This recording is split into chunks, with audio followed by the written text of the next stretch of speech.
madaxweyne maxamed cabdullaahi farmaajo wuxuu maanta ku qaabilay xafiiskiisa wakiilka gaarka ah ee midowga Yurub u qaabilsan Geeska Afrika mudane Alex Randos iyo safiirka u matala midowga Yurub Jamhuuriyadda Federaalka Soomaaliya mudane Nicholas Berlanga waxayna ka wada hadleen kaalinta midowga Yurub uu ka qaato dawlad dhisidda Soomaaliya gaar ahaan dhinacyada amniga horumarinta dhaqaalaha shaqo abuurka iyo taageerada ay midowga Yurub ku bixiyaan sidii loo hagaajin lahaa wax weyn looga qaban lahaa hay'adaha garsoorka iyo kuwa ka shaqeeya sareynta sharciga waxa kale oo ay ka wada hadleen madaxweynaha iyo wafdiga arrimaha deyn cafinta oo runtii midowga Yurub oo kaalin mug la ka qaato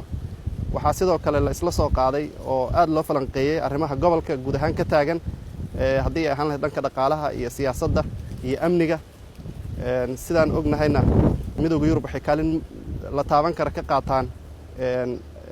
howlaha hortabinta u leh dawlad dhisidda Soomaaliya